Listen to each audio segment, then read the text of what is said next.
अरे अभिषेक को शर्म आनी चाहिए जो ससुराल से पैसे मंगवा रहा है। शिवानी को पिता की बात पर गुस्सा आ जाता है। आप मेरे पिताजी हैं और मैं परेशान थी इसलिए आपसे मदद की उम्मीद की पापा। अभिषेक को तो पता भी नहीं है कि मैंने आपसे पैसे मांगे हैं।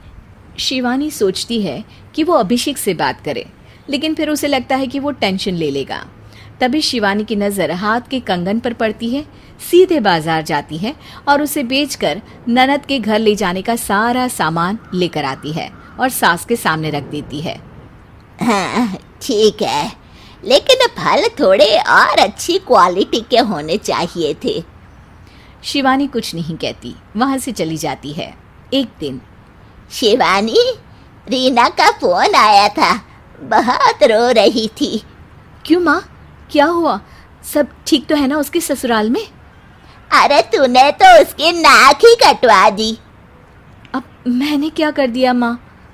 कह रही थी कि बड़े घर की बहू है भाभी, जो कपड़े दिए वो ब्रांडेड भी नहीं थे।